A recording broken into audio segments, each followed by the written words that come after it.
Assalamualaikum to all. Welcome to all Facilitate Talk Show. I'm Dr. Maya Tariq, your host. बात करते हैं कि इंसान बहुत सा पैशनेट यंग होने के बावजूद वो कहते हैं कि हमें ये मुल्क को छोड़ना है। लेकिन आज जिस गेस्ट ने मैं ज्वाइन किया है ना, उनकी सबसे खूबसूरत बात पता है क्या है? वो कहते हैं कि मैं अपने मुल्क को सर्व करना चाहता हूँ। ये बहुत से कम लोग हैं जो इस चीज़ पर फोकस करें और इस पर काम करें। चलिए ज़्यादा खैर मैं नहीं बोलूँगी, हम चलते हैं उनकी जर्नी के बारे में खुद ही जानते हैं कि उनकी जर्नी पावरपुर से लाहौर आने की जर्नी कैसी रही है।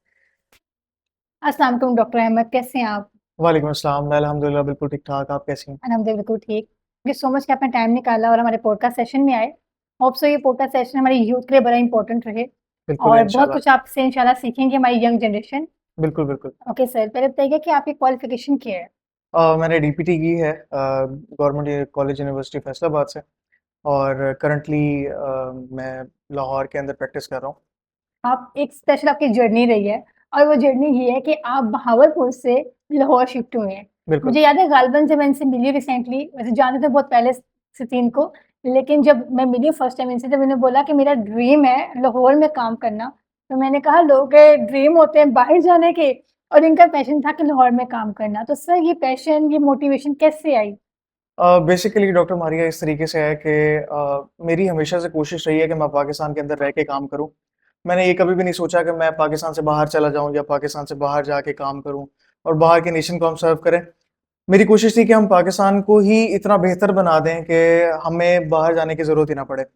हाँ, ये ज़रूर है कि आप पाकिस्तान में रह के आप कहाँ काम करें, ये मैटर करता है। मैं इससे पहले बहावलपुर काम कर रहा था, उससे पहले मैंने मुल्तान में काम किया है, दोनों जगह पे अच्छा था। लेकिन शुरू से आपका एक माइंडसेट होता है कि आपके माइंड के अंदर एक चीज़ बनी हुई होती है कि आपने इस जगह पे काम करना है।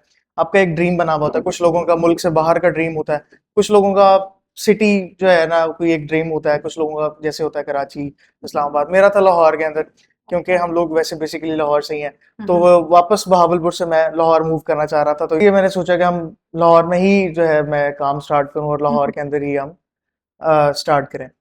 बहुत अच्छा आपने बोला है और ये बड़ी बात है कि आज की यंग जनरेशन में स्पेशली पाकिस्तान को सर्व करने का भी मोटिवेशन मौजूद है। ठीक है, जैसे उसके अलावा जब आप लाहौर में अब आप जैसे आए हैं, आप अननोन है, आपने नहीं इतना आइडिया कि लाहौर में किस तरह से आपने काम करना है, और लेकिन आप अब क्लिनिक अपना रन कर रहे हैं, तो आपको कितना टाइम लगा और क्या आपने स्ट्रेटजी यूज़ की क्लिनिक रनिंग करने में, और किस तरह से अब आपका माशाल्लाह जैसे बताया कि बहुत अच्छा क्लिनिक भी चल रहा है, विद आई थिंक 2-3 मंथ्स में आपने बड़ी अच्छी उसकी क्लिनिक जो है पेशेंट की क्लाइंटेज आपने अच्छी खासी बढ़ाई है। तो वो हमारे व्यूअर्स को बताइएगा कि आपने किस तरह से काम किया है? डॉक्टर मारिया, असल में ना इस तरीके से होता है कि हमारी यूथ जो है ना बहुत जल्दी सक्सेस लेना चाहती है, जो कि राइट, पॉसिबल नहीं है। ऐसा ही है। ठीक है, हाँ, इसमें ये है कि आप अपनी चीज़ों को डे टू डे आप बेहतर कर सकते हैं। अगर मैंने अपना 2.5 महीने मैंने मुझे क्लिनिक करते हुए लाहौर के अंदर 2.5 महीने हो गए और मैंने 2.5 महीने के अंदर माशाल्लाह माशाल्लाह अच्छी क्लाइंटेज बना ली है। डीएचए फेज़ 4 के साथ ही मेरा क्लिनिक है, तो वहाँ पे मैंने अच्छी क्लाइंटेज बनाई है। एक सबसे पहली चीज़ तो आपने ये देखना है कि आपकी जो टारगेटेड ऑडियंस है, वो किस तरह की है, ठीक है? और वो किस चीज़ को अप्रोच करना ज़्यादा बेहतर समझती है, वो सोशल मीडिया को अप्रोच करना ज़्यादा बेहतर समझती है या आपका जो पुराना मीडिया जैसे अखबार है, टीवी है, इन चीज़ों को अप्रोच करना ज़्यादा बेहतर समझती है। टारगेटेड ऑडियंस को देखें, उसके मुताबिक आप अपनी मार्केटिंग करें। आजकल सबसे ज़्यादा जो बेहतरीन चीज़ है, जिसके अंदर बहुत ज़्यादा आपको ग्रोथ मिलती है ना, वो मेटा के एड्स हैं। ओके। मेटा एड्स, फेसबुक और इंस्टाग्राम के एड्स जो हैं वो इतने स्ट्रॉन्ग और इतने पावरफुल हैं। आपको पता ही है एआई कितना स्ट्रॉन्ग हो बिल्कुल चुका है। ऐसा है। हम लोग कोई चीज़ सोचें तो वो फौरन वैसे आ ही जाता है। मोबाइल के ऊपर फौरन आ जाती है। अब जो मेरी टारगेटेड ऑडियंस थी, जो मेरा एरिया था, उसके अंदर ये था कि सोशल मीडिया मार्केटिंग जो है वो मेरे लिए सबसे ज़्यादा हेल्पफुल रही है।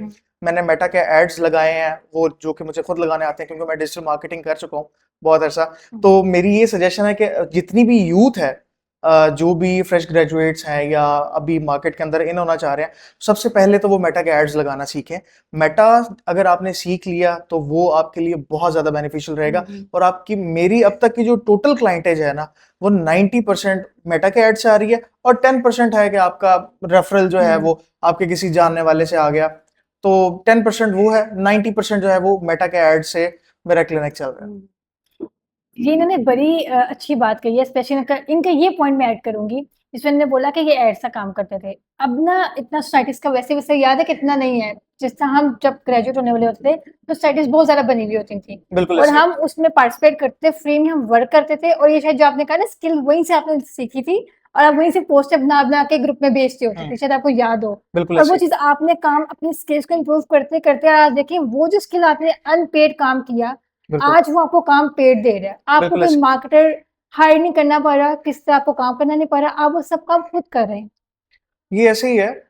स्टार्टिंग के अंदर तो आपको फ्री में काम करना भी हम्म। पड़ता है। आजकल हमारी यूथ थोड़ा सा इस चीज़ से घबराती है कि हम फ्री में क्यों करें, हमारे हाँ। पास एक स्किल है, हम उसको फ्री में क्यों करें। बेसिकली फ्री में करने से आपकी स्किल सिर्फ एनहांस होती है, ठीक है? फ़ायदा आपका भी होता है। अगर हम्म। किसी कंपनी का फ़ायदा हो रहा है, किसी ऑर्गेनाइज़ेशन का फ़ायदा हो हम्म। रहा है, तो उसके साथ-साथ फ़ायदा आपका भी हो रहा है, हम्म। क्योंकि आपकी स्किल्स एनहांस हो रही हैं। हम्म। मैंने ऑलमोस्ट, मुझे याद है, मैंने 2 से 3 साल जो है वो फ्री ऑफ कॉस्ट काम किया, फिज़ियोथेरेपी का भी और डिजिटल मार्केटिंग का भी। फिर उसके हम्म। बाद मैंने खैर जॉब्स भी की, डिजिटल मार्केटिंग की, हम्म। फ्रीलांस किया और उसके अंदर मैंने भी अच्छे पैसे कमाए थे। और उसके बाद अब देखें वो चीज़ मेरी स्किल को कितना एनहांस कर गई कि अब मैं अपने क्लिनिक के लिए ना तो मुझे मार्केटर हायर करना पड़ता है कोई, ना ही मुझे मेटा के एड्स के लिए, डिजिटल मार्केटिंग के लिए किसी को हम्म। हायर करना पड़ता है। कुछ भी नहीं करना पड़ता, मैं ऑल इन ऑल खुद कर सकता हूँ। हम्म। ये सारी चीज़ें तब होती हैं जब आप अपनी स्किल्स को एनहांस करते हैं और फिर जो है उसको अपनी प्रैक्टिकल लाइफ के अंदर लेके आते हैं। ये पता है क्या बात है, ये तो लर्निंग पॉइंट कि आप बिल्कुल। जिंदगी में कहीं रुकते नहीं है, आप हुँ, हमेशा कुछ न्यू न्यू सुनते हैं। मैं खुद अपनी अगर बात करूं कि मैं सीनियर लेक्चरर होने के बावजूद मुझे होता है कि मैं कुछ नया आज क्या सीखूंगी, हुँ, या क्लिनिकल की हेड होने के बावजूद मुझे होता है मैं आज कुछ नया क्या सीख सकती हूँ। मुझे हुँ। तो मैं अच्छा पूरे दिन में देखती हूँ, अच्छा आज मैंने कुछ नया ये सीखा है तो मतलब ये मेरी लाइफ में ऐड हो गया। सो आई थिंक यूथ को ये बहुत जरूरी है कि वो इस चीज को अपनी लाइफ में ऐड करें और कामयाबी का रास्ता अपनाएं। बिल्कुल ऐसे ही है। कभी भी किसी एक सिंगल चीज़ के ऊपर रिलाय नहीं करना चाहिए, हम्म। किसी एक सिंगल स्किल के ऊपर रिलाय नहीं करना चाहिए। हाँ, आप स्किल्स मल्टीपल सीखो, फिर उसमें से देखो कि आपको कौन-सी सबसे ज़्यादा बेहतर स्किल आ रही है, जिसके आपके ऊपर जिसकी ग्रिप जो है आपकी बहुत स्ट्रॉन्ग होती जा रही है, फिर उसके ऊपर आप काम करें। ऐसे ही फिज़ियोथेरेपी है, फिज़ियोथेरेपी अगर आपने सीख ली है, आपने डिग्री कर ली है, उसके बाद आप क्लिनिक रन कर रहे हैं, तो वो सिर्फ़ फिज़ियोथेरेपी आपको आने से आपकी क्लाइंटेज नहीं बनेगी। हम्म। जब तक आपको डिजिटल मार्केटिंग का नहीं पता होगा, ट्रेडिशनल मार्केटिंग का नहीं सही। पता होगा, आपको नहीं पता कि आपकी टारगेटेड ऑडियंस कैसे आप उसको टारगेट करेंगे, ये सारी चीज़ें नहीं पता होंगी तो आप कभी भी अपना क्लिनिक जो है वो अच्छे तरीके से रन नहीं कर पाएँगे। और दूसरा, जॉब्स के हालात तो पाकिस्तान में आपको पता ही है बहुत क्लियरली। अरे जॉब्स तो मतलब ऑलमोस्ट इम्पॉसिबल है आपको अच्छी जॉब मिलना। बाहर भी ऐसा ही है। अब हाँ, मैं इस चीज़ बाहर भी। को तजुर्बा करके बताती हूँ और रिज़्क अल्लाह ने आप लिखा तो बहुत होता बेहतर है। जानती हैं कि बाहर भी ऐसे ही क्या है। हालात हैं। असल में रिज़्क अल्लाह ताला ने लिखा होता है। बिल्कुल ऐसे ही। अगर मुझे मुझे लगता है कुछ भी चीज़ नामुमकिन नहीं है। अगर आपको हज़ारों में कह रहे हैं यहाँ जॉब नहीं मिलनी, अगर आपका नसीब लिखा है ना, वहाँ आपको जॉब मिल के रहनी। मेरा ये बिलीव है और ये होता भी ऐसा ही है। जैसे आप क्लिनिकल अपना कर रहे हैं ना, तो मैंने देखा था उसमें आप एस्थेटिक का भी काम कर रहे हैं। तो बीइंग अ जी। फिज़ियोथेरेपिस्ट आप इसको प्रेफ़र करते हैं?